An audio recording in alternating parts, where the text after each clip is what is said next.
in question 9, we're being assessed on how to find the roots of a function of functions presented in different formats. We have algebraic, graphical, and tabular representations. Okay, so the question 9 reads, which representation of a quadratic has imaginary roots? All right, so let's go ahead and talk about what roots are first, what real roots are first, and then we will go ahead and solve the problem. Okay, so what are the roots of a quadratic function or any function in general? So you want to remember how to find the roots. So if you're given a table, your roots are basically the x values when y is 0.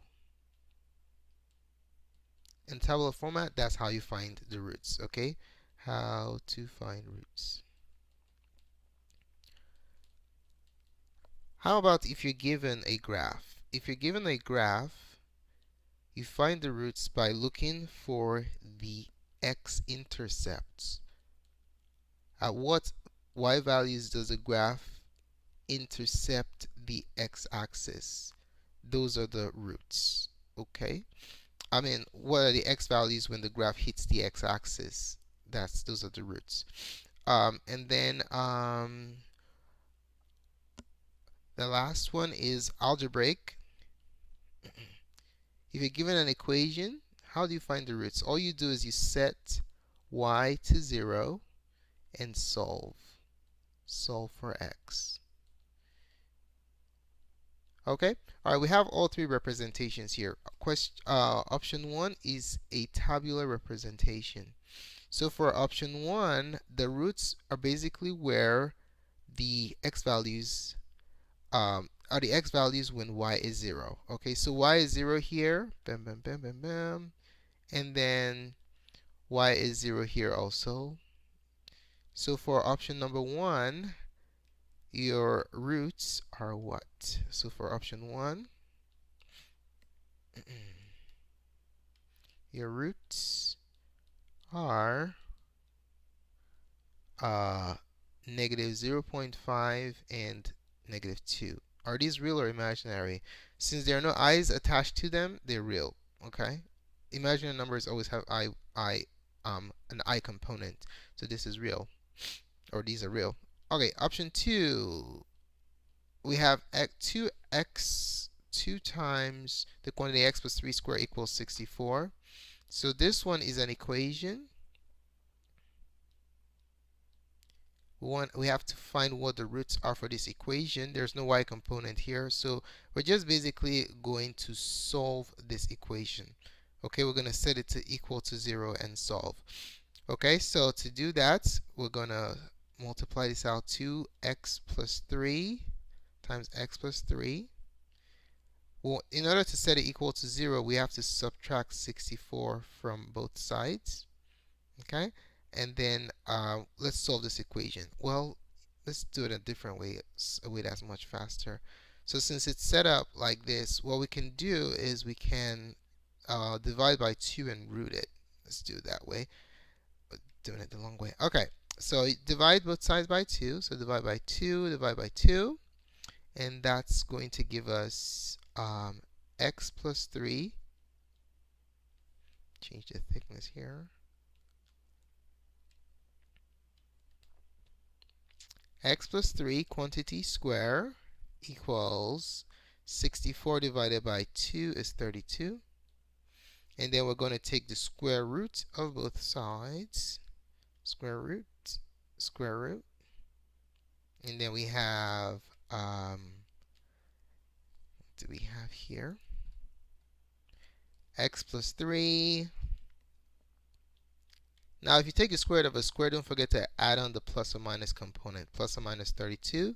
And then you subtract 3 from both sides. And then your roots for option 2 are negative 3 plus or minus root 32. Now, since you're not taking the square root of a negative number, there are not going to be any imaginary components here. Alright, so your roots for option 2, they are real. Okay, so for option 1, let me put the roots there. It was negative 0.5. 5 comma negative 2.0. And then for this one right here, it's going to be, and then we can simplify root 32 too. Let's just do that. It's not necessary, but it's good to know how to simplify radicals. 2 goes into 32 16 times, and then 16 can just be written as 4 times 4. And then these two 4's come out as a 4. So root 32 is basically 2 root 4. I'm sorry, it's 4 root 2. So it's 4 root 2. So the roots for option 2 are negative 3 plus, let's do the minus first, minus 4 root 2 and negative 3 plus 4 root 2. Okay, in a simplified form. The reason why I broke it down all the way is to help you see that there are no imaginary components here. Okay, for option 3, we have a graph, so we're looking for the x-intercepts. Alrighty, the x-intercept here is 3, so you have the root for this one is simply 3, so your root here is just 3. Okay, that's the x value when y is 0. Y is 0 here. Okay, for option 4, we have another equation, 3x squared plus 32 equals 0. So we just solve this for x like we did the other one. So if we subtract 32 from both sides, we have 2x squared equals negative 32. And then we're going to divide by 2 and then roots, okay? Alright, so divide both sides by 2. And then we have x squared equals negative 16. And then you take the square root of both sides. I hope you can automatically see that this one is going to be imaginary. Now, how do we know that it's imaginary?